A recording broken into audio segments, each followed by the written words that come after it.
un homme de Dieu, il faut nous témoigner sérieux. Mais lelo, il y a des gens, oh, il y a des témoignages en Nzambe, mais il y a des témoignages à battre. Il y a des serviteurs de Dieu, azui bat, pour passer la makiona, pour pas témoigner pour naye, qui a mosala en Nzambe, tala nazaki na mbasu na biki, nazaki aveugle, na moni, oko zono batute ba témoigner pour naye, qui est un grand homme de Dieu, mais son Nzambe a témoigné pour naye, yamwa ne koki.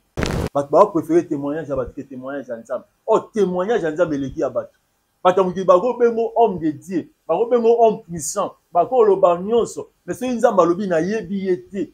Pe na tika la oyeba yete. Donc, pour ça, les logo mon côté.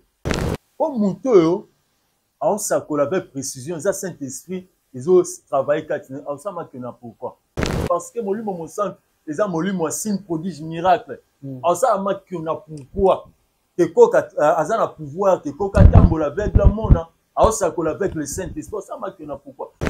Ngana oyebisa bana Nzambe nyonso. Si tu bateau bazora bango pour $50, $100 pour passer la makiona. Parmi les 9 dons spirituels, nous avons la don moko oyo batu ba tiakango vraiment kate. Ba bengango don à discernement des esprits. Omoni don à discernement des esprits et ko permettre que mutu yeba molimo zo sala, eza molimo Nzambe te molimo Nzambe te. Donc, si ko bana Nzambe belé, biso to senga Seigneur, ça va likabo ya prophétie. Na sagola avec précision. Bakoka batambola avec le bamona mais don ya discernement des esprits. Nous sommes au temps de la fin.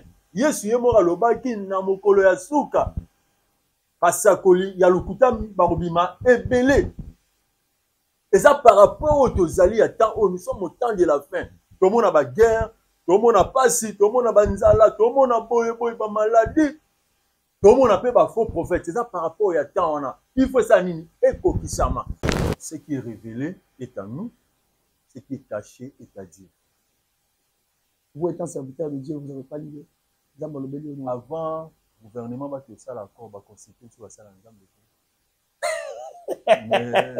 Mais ça, on est des politiciens, entre les politiciens, les vendis, parce que les politiciens, va constituer du soldat. Bonjour chez vous, et shalom. Bonsoir, ça dépend de l'heure là que vous avez suivre.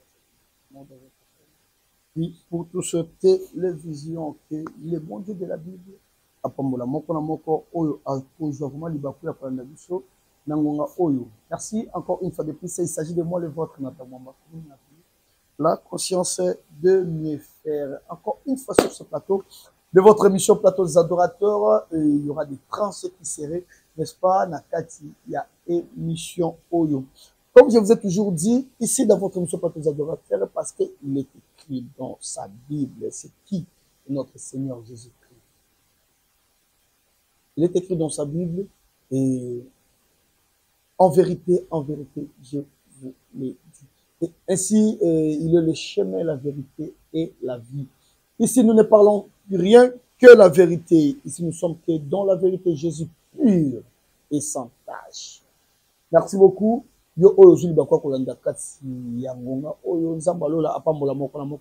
Partagez cette émission, partagez et confiez aussi aux autres et nous suivre à cette nette moment. Merci beaucoup. Ne gardez pas la bénédiction, la bienvenue. Allez partout dans le monde et faites que tout le monde mes disciples.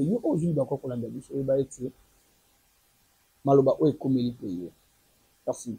Sur ce plateau, je ne suis pas seul, je suis avec l'un des serviteurs de Dieu, très puissant, l'homme à multidimensionnel. Il s'agit bel et bien du prophète, apôtre, Papi Israël. Déjà là, sur ce plateau, je dis shalom, papa. Shalom, papa Nathan. Bonne santé. Santé à malam. Très bien. Il est écrit, c'est poussé par l'Esprit que les hommes ont parlé de sa part. Une très courte prière qui va, n'est-ce pas, nous introduire. Éternel Dieu Tout-Puissant, au Kabi émission de début jusqu'à la fin entre tes mains. Quand on n'a pas été Tout-Puissant, on a besoin de toi. Yo ne molobi malam. Le Bissanga s'est poussé par ton esprit et les hommes ont parlé de ta part. Le Bayabatuna est différent. Tant que le la vie est côté à la mort est alaki. Tant que le Baka, quand on appelle Dieu Tout-Puissant, va bien le babika. Tant que le Baka, bato bazalaki na malédiction ezalaka changer en bénédiction. Toye lokola général à centenaire aboyaki loba mingi alobi dis seulement un mot et mon serviteur sera guéri. Amen. Et tant que lobaki loba moko mosali na yabikaki pour na via bato ezala transformer ezala na po sali loba na moko. Car la Bible déclare notre vie est soutenue par ta parole. Tant de Père Dieu Tout-Puissant, émission de début jusqu'à la fin, ni monisaka tinamiso, biso to disparaître, yo zo esika, au nom de Jésus, Christ de Nazareth. Amen. Amen, amen, amen. Zaba pambola moko la moko. L'homme de Dieu est là, l'apôtre, le prophète, Papi Israël. Après un très bon moment, l'homme de Dieu. Ah, ça fait vraiment très longtemps. C'était dire quoi votre avis? Bon, biso, zaba tulinga vraiment te, ba mona biso ya nyonso. Aleka na kala na biso même langage wana. Na linga tu ba mona nga ya nyonso. Na linga tu ba misana. Na ngai. Donc c'est ça vraiment où ils ont mis raison. Rappelez-nous après, on est en pleine émission. On est en pleine émission. Bobenga bisongo ngamo tout en pleine émission s'il vous plaît. Moni ata nzambe. Nzambe ninga za bongo à cause de la zana yo, ma olingaka te on so remarquer la zala na. Amen. Et certain temps ko sala ba tamoro boy, azala kana ndita zana yo te. Za lokola atambola na ba yekoli na bark. Azana bango me alali na ina azine mukina lali na. Wande position yo pesiba na nzambe na micho. Donc vous allez rosate. Nazalo wa nazate mais c'est pendant ba nzambe bazanga ba problème ba luka basala nzambe ya solo authentique. Pona ko sala pona makambo na bango. Comme la Bible nous dit, confiez-vous à l'Éternel, vous serez affermis et à ses serviteurs les prophètes vous recevrez. Bon, c'est pour cela qu'on a passé. Merci beaucoup. Notre première question est celle-ci. Quel genre à qui les enfants de Dieu peuvent vraiment faire confiance? Bon, les serviteurs, nous avons beaucoup de sortes de serviteurs de Dieu. Mais serviteurs au moins, nous avons beaucoup de serviteurs. Serviteurs dans l'alliance. Serviteurs à vraiment mobile parce que papa Nathan a constaté l'alliance dans Zambo pour bon bango mini et question mobile alliance mobile ya bali moi signaé alliance parce que biso ils a pas cité ba mon sali ou dans alliance dans Zambo parce que Dieu ne donne jamais des bagues, Dieu ne donne jamais. Comment est-ce que les enfants de Dieu peuvent, n'est-ce pas, et découvrir que ce serviteur de Dieu a réellement l'alliance et où il est alors appelé par le Seigneur? Moi Nzamba solo le serviteur de Nzamba ya solo, Nzamba témoignera pour nae. Les témoignages de Dieu existent. Exemple, on a compris ça. Le Seigneur Jésus-Christ, on est monté en na mouti. Pour tout, na une alliance, Moïse a fait ça dans la prophétie que na la okene, mais Nzamba otine de la bino prophète Mousus. Oh, za la lolenge moro na ngai. Si ko pona message on est à la confirmer na baptême ya Jean-Baptiste. Le Saint-Esprit qui est en forme ya la colombe. Malamoro le ciel est fongwami, Nzamba bandi ko témoigner que o yaza mwana na ngai on a été affection mingi sérieux. Donc un homme de Dieu, il faut Nzamba bandi témoigner sérieux. Bato mukilité mais lelo il y a des gens oyo ba oluka témoignage en Nzamba te mais bato ba oluka des témoignages ya bato. C'est pour cela on remarque il y a des serviteurs de Dieu azui bato po ba sala makiona po ba témoigner pour na ye yaza mosala Nzambe tala nazalaki na mbasu na biki nazalaki aveugle na moni nazalaki na problème on a eu solution donc batu ba oluka o ezali témoignage ya Nzambe te mais bango ba komile bango zwa batu ba témoigner pour na bango te baza batu na Nzambe oh vrai témoignage et où t'avais pas na Nzambe oko zano batu te ba témoigner pour na yo que vous êtes un grand homme de Dieu mais so Nzambe a témoigner pour na yo ya mwana ekoki. Donc, Moutou a une alliance dans Nzambe. Moutou ma colonne a été à gauche droite. Aza vraiment na kati ya Nzambe. Moutou oyo a été na prophète à Balte. A été quoi prophétie je nous devais Balte. Il faut le ciel témoigner pour naïe. Parce que lelo les ambongote. Bah préférer témoignage à Balte que témoignage à Nzambe. Oh témoignage à Nzambe leki à Balte. Batamuki bako bengo homme de Dieu. Bako bengo homme puissant. Bako lo banyonso. Mais c'est Nzambe lobi na yebi yete. Donc, pour ça, les lots donc, vrai témoignage, ça vient de Dieu. Même à ta vie, l'équipe, il faut nous témoigner. Comment Dieu peut témoigner à faveur de serviteur? Bible lobby, Dieu parle tato d'une autre, tato d'une manière. Selon le livre de Job, Zamba lobara. Tous les témoignages mususu, yo bani no menza ma que le bela mutuna ndoto. Maman mobo talami ta ko pambolanga. Balakisi image na ngai nzam ba musai na ngo pambolai. C'est ça le témoignage de Dieu. Na vandi boye, ye moko ba bunina ba solo na nzam na butunga na vandi ga bo. Maman asa na longue, ba mirai. Abenga papa ta sina moni bobo. Abi singa papa yo kolobelo te za problème noté. Ils sont tous à la nzamba lobi. C'est ça le témoignage de Dieu. Dieu a quoi témoigner sur mon tour, même dans songe, même dans prophétie, même dans la circonstance, Dieu parle. Oh, les importants dans temps, oh, n'a conseil na opesa et pas battu nyonso. Et à la bas nzambe, et à la serviteur de Dieu, tout qui gagne mission c'est pas battu. Pourquoi le lo ba parmi le témoignage à battu? Pour ça nzambe malamu bobo, mais est-ce que le ciel est témoigné pour nayo? Est-ce que le ciel est témoigné pour Nayo? Ainsi vient de dire l'homme de Dieu. Alors, les enfants de Dieu, tout ce que je vais vous demander, vous devez réellement vous confier à l'Éternel. Comme la Bible nous dit, confiez-vous à l'Éternel, vous serez affermis. Je pense qu'un enfant de Dieu qui n'est pas affermi, il n'a pas si pour la guider à un vrai serviteur de Dieu qui va lui ramener, n'est-ce pas, dans la réussite. C'est ça, papa? Oui. Vous êtes d'accord avec ça? C'est ça vraiment. Alors, nous continuons et je salue directement, et je ne peux pas finir cette émission sans peut-être dire un grand merci à Déborah Mafoutaï, merci pour l'assistance, merci à toi.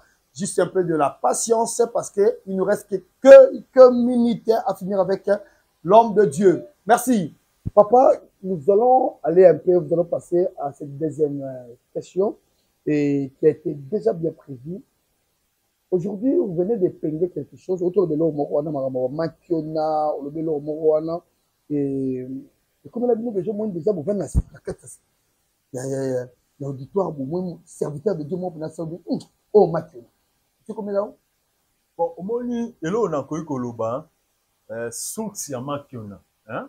Avant de répondre, on a pour moi le lot, pas te belé, pas tiki nzambe. Au mouton, on s'accorde avec précision, ça Saint-Esprit, ils ont travaillé quatre ans, ça m'a pourquoi. Son mouton, azana moli momo centre, parce que moli momo centre, ils ont moli mo signe prodige miracle. Alors ça m'a pourquoi. Que koka azana pouvoir, que koka tambola avec le monde, alors s'accorde avec le Saint-Esprit, ça m'a pourquoi. Le lot ba te belé bazai sur nzambe qui. C'est pour cela, moutou, le voilà, moutou yé mo conscience ne ayebi que naza sur nzambe te. C'est pour cela il faut provoquer l'eau comme Robo. Pour battre qui déjà que prophète Asakolaka, prophète Nzamba utilisé que bobo. C'est quoi yo? Ba créer ba blog Makiona mais moutou a un problème à solo. Donc ndenge za boye, eza na batebele aza suna Nzambe te. Eza loko la elo mona ko expliquer. Omoni Saoul. Saoul ta Nzamba rejeté. Mais Saoul na makasa liga ye pas zaka roi na Israël. Eza loko la ventilateur. Omoni ventilateur. Inge bate so okati ventilateur mbala mo ventilateur ba mo stopper baluka pe mo malem. Babenga on le temps de immersion. Eza batebele Nzamba zani susuna ba on Nzamba tika bango. Mais batika la ga nelembo et nakala banda ko sakola. Nakala banda ko bondila babeli ba obiga mais mutu ye mo ba yebi ke na za suna Nzambe te. Bangonde mingi ba komi ko utiliser Makiona. Mais ba ka oyo eza vraiment ba ka ya solo ba ko sala te. Mais pour ba aveugler batou baza na mwa batina bango baza wana bazo créer prophète bondela ki pona nga papa bondela ki pona nga na mwa lobo wa Nzambe mais ba vrai cas ba ba solution te. Ba solution te.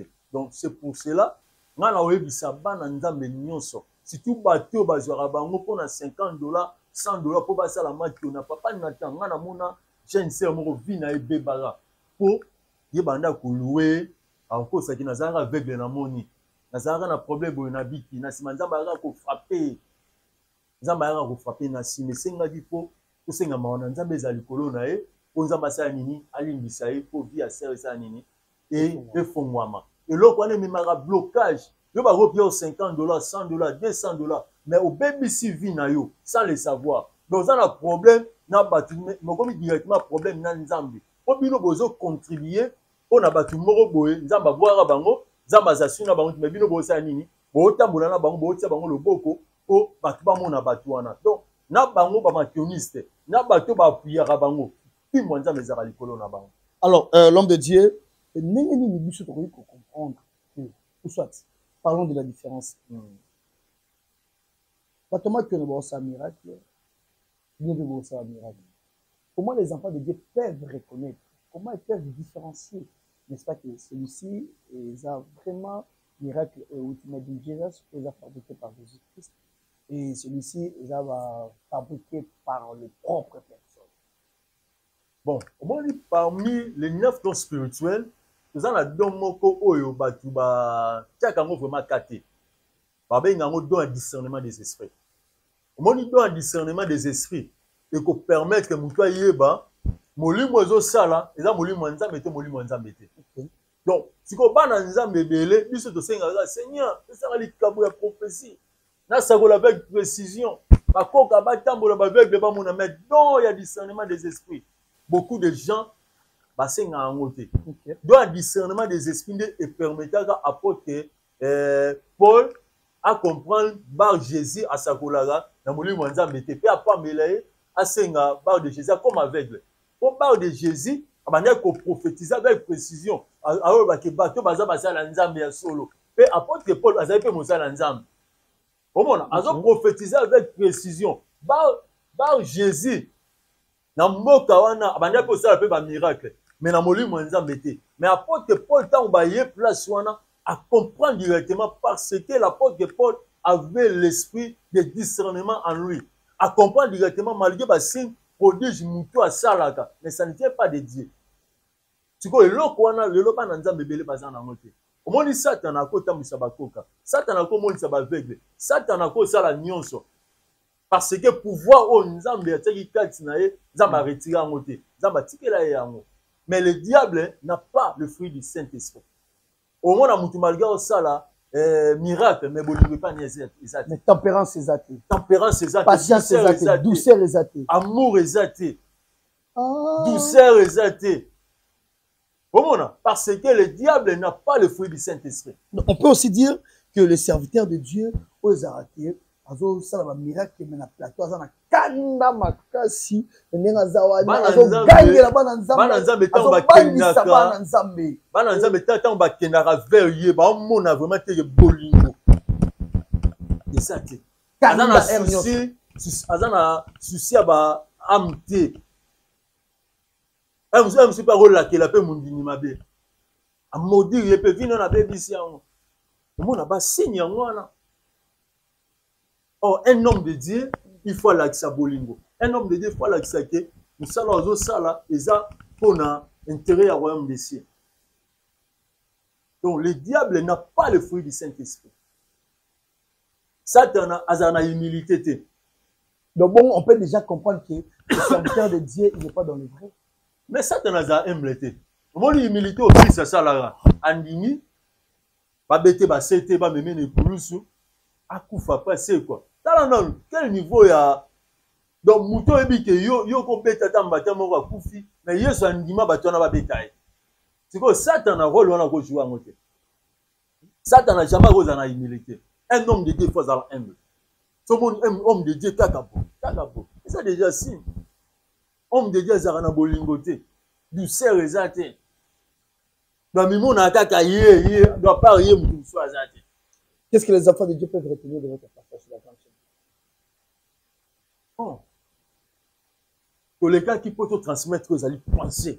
Parce que tant oyo, il y a beaucoup des enfants de Dieu, oyo, comme il y a également, par rapport, il y a comportement, il y a batumusu so bazar comme il y a basali ya nzambe. Ba on est ba. Pengu si batumusu ba lobi ke te ressemble la lisusu te.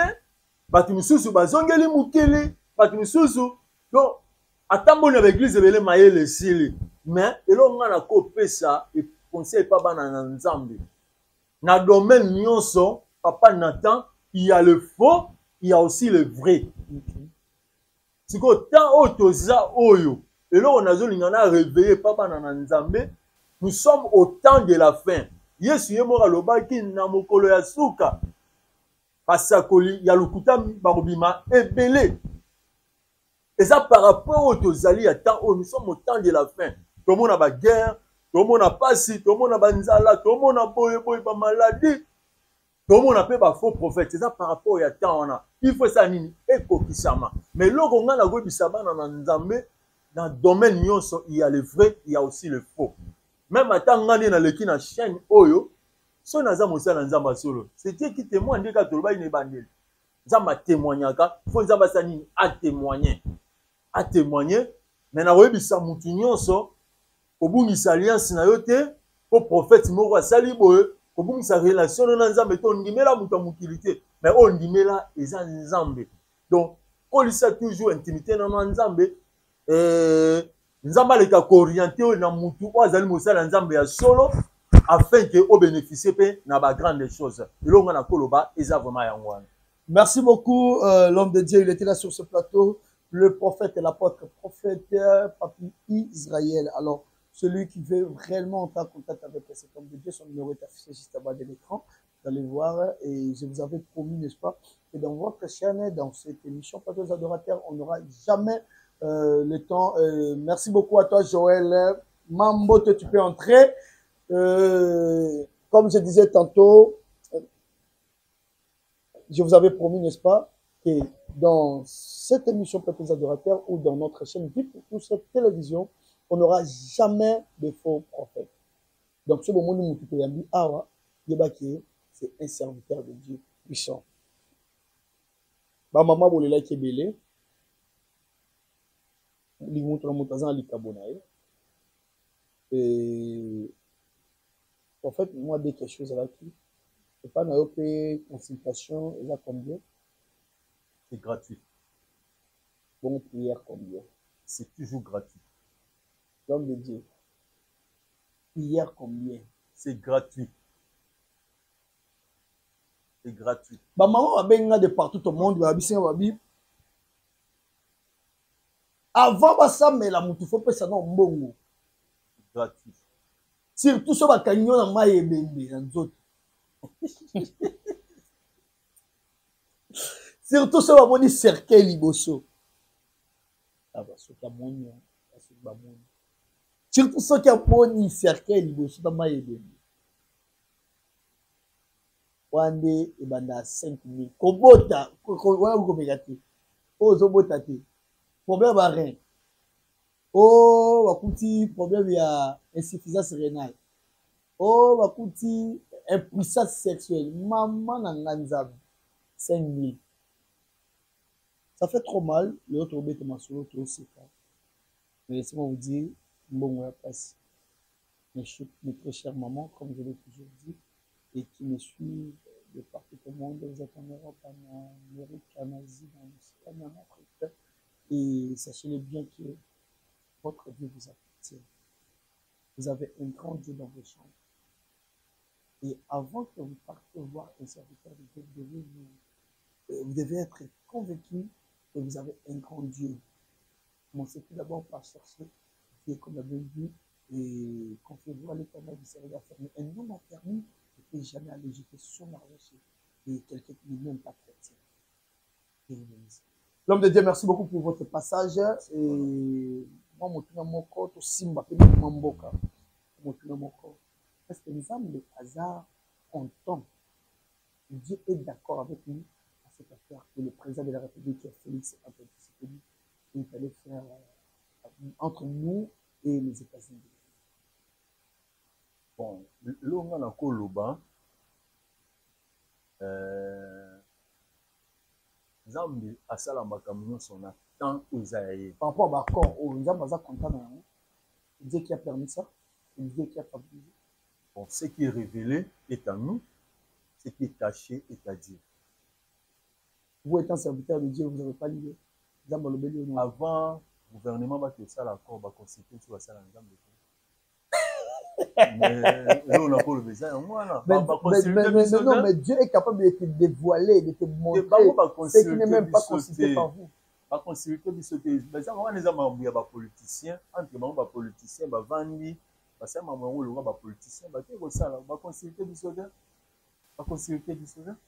C'est par là que nous bouclons cette émission. Je dis comme ça merci à tous nos abonnés. Avant de faire toute chose, omoni récite ya motu avobala avosala likambo biloko biso bakonsulta nzambe lelo bato ebele baokuta na baproblème ye nano abandi soki esimbi te apres na nsima sa ye nini azongi omona bato nao baobanda makambo na ndenge na bango sans Dieu sa consulter Dieu batie na nzambe pembeni nzambe yo obanda na okuna nga na bandi na ndenge na nga mais na bible tomona David avant ke bitumba David abandi oconsulter nzambe akia consulter nzambe nzambe so yebisi ye kende bitumba naza na okolonga David ake palonga mais so nzambe yebisi ye kokende te David asala nini avandi donc David aotala te lokola na koyisa Goliath nakeka bitumba non secret ya réussite eza yango wana avant de faire toute chose il faut consulter Dieu.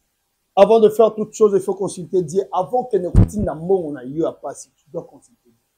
Avant benga mosala nzambe, il faut consulter Dieu. Avant osala nyonso, il faut consulter Dieu. Le message est passé rapidement. Votre numéro de téléphone. Numéro c'est plus 243 97 15 15 722. Na bandeli plus 243 97 15 15 722. Ceux qui ont convaincu que Moutoua le qui na chaîne Oyo, c'est un saint homme de Dieu au Bengi. Mais ceux qui ont convaincu que au Bengate, chaque homme de Dieu a sa grâce. Parce que la particularité na e oh nzamba tie kasi na e basala nzambe au Benga, ba onyo so pete baza ba vanti basala nzambe pe baza mais kobosa na te mutu na mutu nzambe abomisa mutu moko boye o peso akutani na prier pour amona pe lobo kwa nzambe. Parfois mutu anya o nzamba abomisa et ceux pas prier pour no komona lobo kwa nzambe parfois ça peut être moi, si vous êtes convaincu, afin que Nzambe amimon sama kati na vie na yo, soyez bénis. Soyez bénis, c'était ça la dernière parole pour cette très belle émission avec l'homme de Dieu, l'apôtre Papi Israël. Et merci beaucoup à celui qui est derrière la caméra, lui je l'ai appelé comme ça 4K. Désormais, à dater d'aujourd'hui, on t'appellera comme ça 4K. Merci à toi mon petit. Et qui ton nom? Comment est-ce que tu m'as appris? Pourquoi tu as trop bon? Comment est-ce? Deo Maf. Ok. Merci beaucoup à toi, Deo Maf. Merci. Il n'est pas seulement caméraman, il est aussi réalisateur, il est monteur et il est un peu partout. Merci à toi. Et merci comme ça à celui que j'appelle Eyale. Eyale, merci à toi, Joël Mambote, mon petit propre, petit Katia Venaye. Il y a bien été par 7 Michel. Merci à toi et merci également à Maman Sonia Soukami. Merci à toi et merci à vous tous. C'est bien, vous pouvez nous confiance. Abonnez-vous massivement si c'est votre première fois de suivre, n'est-ce pas, cette chaîne, cette très belle chaîne et la chaîne qui vous édifie. Et si ça sera votre première fois, je vous convie, n'est-ce pas, à vous abonner massivement. C'est par là que nous bouclons cette émission. Merci à Merlin May Kamalandoua, le président de tous les caméramens, le président de l'INCC. Et merci à toi et merci na administration mobinga, mon salé Osama Malamu. Et merci également na ba maman na nganya sur poto Antoine Labinofort. Je dis comme ça, merci à Maman Béni, Maman Grâce. En tout cas, merci à toi et merci à Tia Rosa depuis la France. Merci beaucoup à Maman Sonia Soukami depuis la Belgique, super, n'est-ce pas, et thérapeute. Merci à toi et merci également à Baïnio sur Balingarabi Soumi, na Baïnarabi Soté, pour Balingarabi, et Yamonde, Moko Yaba Clé, au Tatanzamba, Tikela Bisso. Belle grâce, Mwamba, Jojo Mwamba, Kapinga Esther et la maman de notre maman. J'aime beaucoup.